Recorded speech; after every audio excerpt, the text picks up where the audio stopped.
Hello and welcome to Gold and Silver Assets. I'm Diora and it's Sunday the 17th of October 2021. Today I thought we'd have a lighter show and talk a little bit about some of the modern day signs that might perhaps be pointing towards hyperinflation. So of course the first thing I did when researching this topic was to go to Google. And so what I did was type in the words the signs of hyperinflation. And this is what it came up with.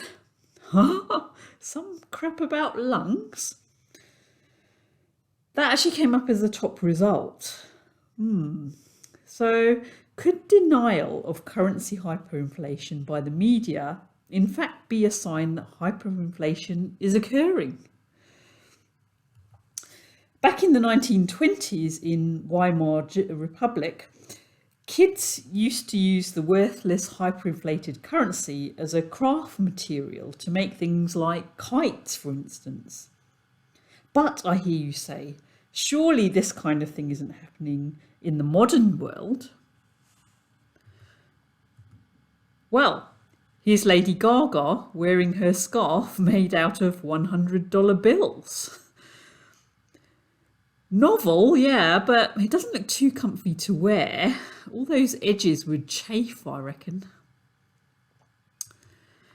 And look, it's not just the US. This is Amanda Holden from Britain's Got Talent. And she's wearing this dress made out of £50 notes. Now, I've got to say, I do quite like this dress. I reckon I look quite good in it, but I'm not quite sure where I'd be able to wear it. Anyway. Next we have Boris Johnson, the British Prime Minister, who was recently spotted doing some painting while on holiday in Marbella.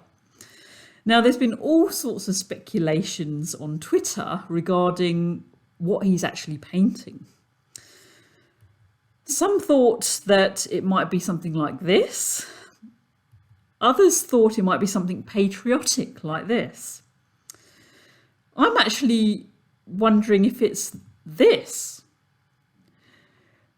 He's basically doing his bit to help the printing presses over there in the UK.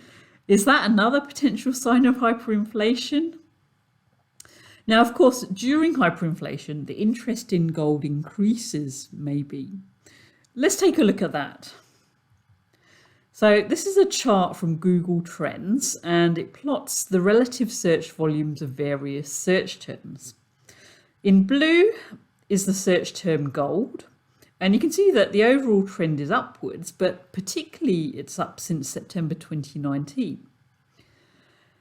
In red is Bitcoin, which actually still remains lower than gold. There was just one time where it spiked above gold. But interestingly, many more people search for gold than they search for the words fiat currency, and even the Kardashians shown in yellow there. So gold's not quite as unpopular as we're led to believe. People are actually interested in gold these days. They even enjoy eating it. So this is a steak covered in 24 karat gold leaf. And that's going to set you back well over $1,000. This guy loves gold so much that he had it surgically implanted into his head. This doesn't look particularly comfy to sleep on, and I guess all the money he made from rapping went to his head. Boom, boom. If you look at the photo here, he even has a necklace made out of gold bars and he has gold teeth. This guy is really obsessed with gold. Next up, the market update.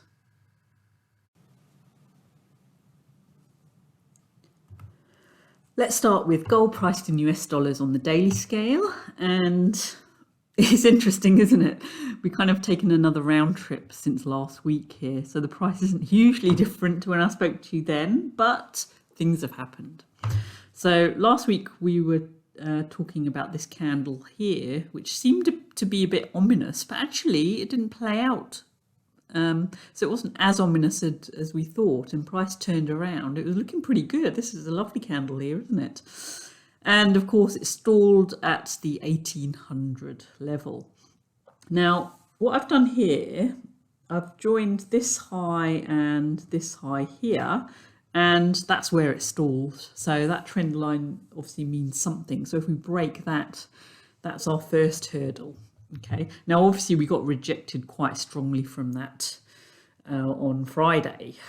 So reversed all of those good gains that had occurred earlier in the week. So what I've done here also, I've made a channel by joining these highs here, here, here and here. So that's 4 touches there. And then put the bottom of the channel here. And of course it does touch over here as well. So I'm expecting another touch, but it's not very far away, is it? I mean, we're looking at about, what, 1760 something, 62 maybe. So it's not far off from this candle here. So where do we go from here? Look, as always, I don't know. All we can do is just talk about possibilities and probabilities. So look, I think certainly if we drop below 720, I think that would be a very, very ominous sign for potential bearishness, and any break of this trend line would be pretty nasty. I would expect much, much lower prices then. But of course, that hasn't happened yet. We're still in a sideways move. And so while it's sideways, it's very difficult to say until it picks a direction, and it hasn't done so quite yet. I think also, perhaps if we drop below around 1750 as well, I wouldn't be too keen to see this low here broken either. So let's see. Let's hope we just get a touch of this lower channel and turn around. But hey, who knows? Who knows? In terms of future targets, I've already spoken about the lower potential lines of support and resistance, I guess. If we're looking upwards, then this trend line here, we need that to break. So we're looking at about 1790 really. And then this is 1830 level will be important. And of course, the big one, 1900. So look, it's not going to be plain sailing. I've got a feeling, you know, I think this is going to pose a bit of a problem. So I think we're going to be sideways for a little while yet, you know, unless of course some big event happens to push this through here. So yeah, nothing much interesting there at the moment. What I thought I'd look at here was volumes, and so this is gold on the monthly scale. Now on TradingView, some of the gold symbols don't actually provide volume, and some of them do. Now they do vary a little bit depending on which platform you use, so I'll just pick this one, but they're not too dissimilar, let's just say. And one of the interesting things here was that in that March low that we had over here, the volume was greatest, and volume has been tailing off quite significantly here, even though, you know, the price has been going down. So it just makes me wonder if, you know, this was a major kind of culmination of selling here, you know, because you can see as this is moving down here, the volumes were moving up here, and we've got the opposite going on here. So yeah, I don't know. I'm still getting my head around volumes and stuff, but I thought that was quite interesting. Of course, this doesn't count because the month is not over. We're only halfway through, so we don't know. So just ignore that bar there. And then the other thing I thought I'd look at, again, this is gold on the monthly scale. And so I was just playing around with different moving averages. And so I ended up picking the 30-month just because for the last bull market, that was pretty good. You know, most of the time it stayed away from it, and it only kind of either barely touched it or it just poked briefly below it here back in, you know, 2008 here. But most of the time, price stayed above it. And, you know, we've been postulating that the bear market ended around this kind of area here. Some people say here, some people say here. But anyway, either way, I guess since this point here, we've consistently stayed above that 30-month moving average. And we haven't broken through that yet. And interestingly, that most recent low over here, it hasn't quite touched it, but it's very close to it, and price bounced off of it. So it'll be interesting to see. And of course, this is moving upwards now. So, you know, let's see. I mean, if that breaks decisively, see here, what's happened here, we had a red candle that poked through, but then price recovered very strongly as well with a strong green candle. Whereas over here, when we had a break, that green candle is tiny. It wasn't able to actually get back above it in any significant way at all. And then you got a very strong red candle. So, you know, ideally, we won't even go near that, but let's see. If we are in the bull market, the secular bull market, then we shouldn't really go through that for any length of time. Okay, so silver. Silver is always a bit of a head scratcher, isn't it? And like I drew this channel a while ago, and it is a bit rough and ready. Look, with silver, it's very difficult to be exact and, you know, perfect and so on. It's far from that. It just whipsaws all around. And so, look, I'm not saying this is perfect in any way, but look, we had a nice little head and shoulders inverted head and shoulders bottom here, and prices moved up quite nicely. So I'd expect further moves up if this pattern is correct here, moving up towards the 25 level. I mean, you could say that price has broken out of this channel and then gone back and retested it a little bit. It could go back even a little bit further. It could go back down to about here. What we don't want, again, is for this low here to be broken. So that's about 22.30-ish. And next we have the GDX, this is on the daily scale. And again, I'd drawn this channel by joining these two lows, and that turned out to be quite useful for determining this turnaround point here. And we got a very nice turnaround, didn't we? That was lovely. So we got through that middle part of that channel, which we hadn't been able to do here and here. It wasn't sustained. So that's promising. But of course, we haven't broken out above this channel yet. In fact, we haven't touched the top of it yet either. And look, we've got a gap here. So look, I do think there might be a little bit of a cooling off here potentially. It's hard to know, but you know, that gap, will it want to fill it before turning around? Of course, you know, look, another potential here. Could this be forming a head and shoulders bottom?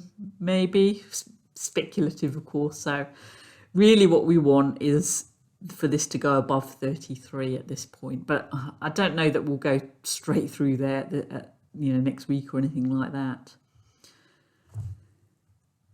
Now, this is actually the GDX to gold ratio, and I thought this was quite a promising thing because, as I said, on quite a few of my individual miners, I'm seeing quite strong moves, and you know, they kind of look like they're recovering quite nicely. So then I thought, well, look, it looks like the miners seem to be outperforming gold, and this is what we look at, is this ratio to decide if that's the case. So any upwards move suggests that the miners are outperforming gold. So in terms of the GDX, you can see we've got two lovely green candles here. Now, of course, does that mean that this is going to skyrocket upwards right now? Not necessarily, because remember, we are still in this downtrend. But look, we've got this kind of one move here, one move here, and one move here. So is this leg of the move over? Well, I mean, we have retraced 50% of this whole upwards move here. So potentially, yes. Of course, you know, this could turn around and go even lower, but I don't know. I just think this is looking promising, let's say. Of course, we do have some resistance up here. So, you know, look, I'm not saying it's going to shoot up directly there. And, you know, we might get a little bit of faffing around here before turning around. But I don't know. I mean, you know, the height of this and this aren't too dissimilar, and kind of they've had similar lengths of time to play out. So I don't know. Maybe it is time for a turnaround. Now, the other thing I did here, we were playing around with looking at the distance from the 200-day moving average. So I did that for the GDX here. And so this blue line is the 200-day moving average, and below here in green is the distance of price from that moving average. And what I've done here, this is that peak that we had last August.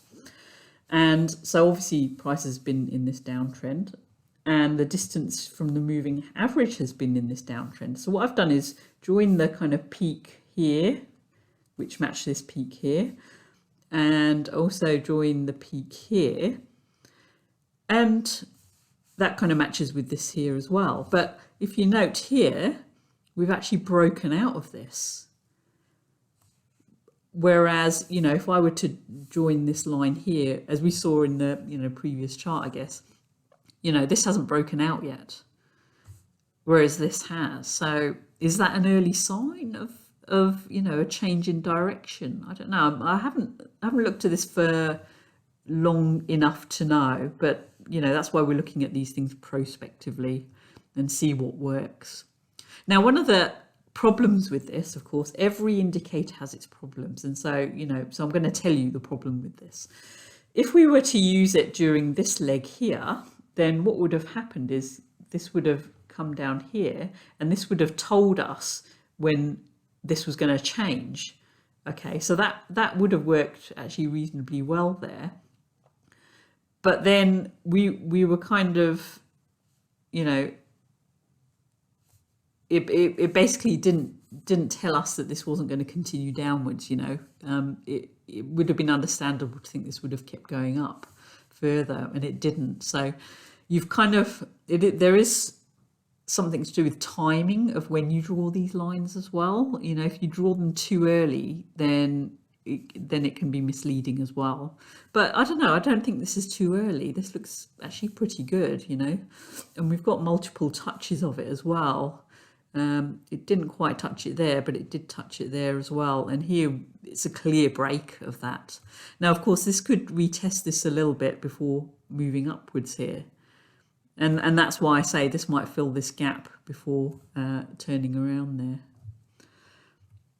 Okay, and then I thought we'd look at the GDXJ as well, and a kind of not too dissimilar picture. So here we've got this broader channel that I've drawn here, and this has done a 61.8% retracement of this move. So again, that kind of seems plenty. Now look, there's nothing to stop it going to 78%, but you know, then we'll be well out of this channel as well, you know.